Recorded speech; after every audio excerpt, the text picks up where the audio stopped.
Election in the resentencing of a serial killer just wrapped up for the day. Jurors will be asked to consider the death penalty for Anthony Kirkland. And Anjanette Levy tells us live that was the focus of much of today's questioning. Right, Anjanette?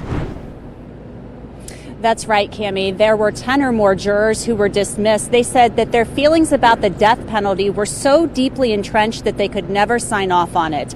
Those prospective jurors were also questioned about things like mental illness and post-traumatic stress disorder. Anthony Kirkland's attorneys will offer testimony about those things in the hopes of sparing his life. Could you fairly consider the imposition of a sentence of death in a particular case? It was a question asked of each prospective juror. Some said no matter what, they couldn't recommend a death sentence for Anthony Kirkland, the sentence he received in 2010 for the deaths of Sharee Crawford and Esme Kenney. The defendant, just by chance, confronted 13-year-old Esme Kenney as she was out for a jog.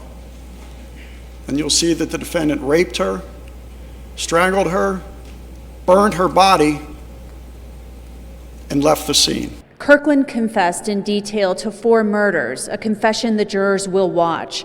Kirkland's attorneys hope they'll select jurors who may spare his life. Do you understand that one vote for life imprisonment means that the death penalty will not be imposed? Before the questioning began, Judge Dinkelacker called Kirkland to the bench. Mr. Kirkland, I understand, sir, that you were involved in a situation over in the jail this morning. Kirkland apparently wasn't happy with his breakfast and something happened in the jail. Corrections officers placed him in restraints, and he was told that he could be placed in restraints in the courtroom if needed. The impression is that I initiated this. I didn't initiate this. But I do need to make it clear, okay?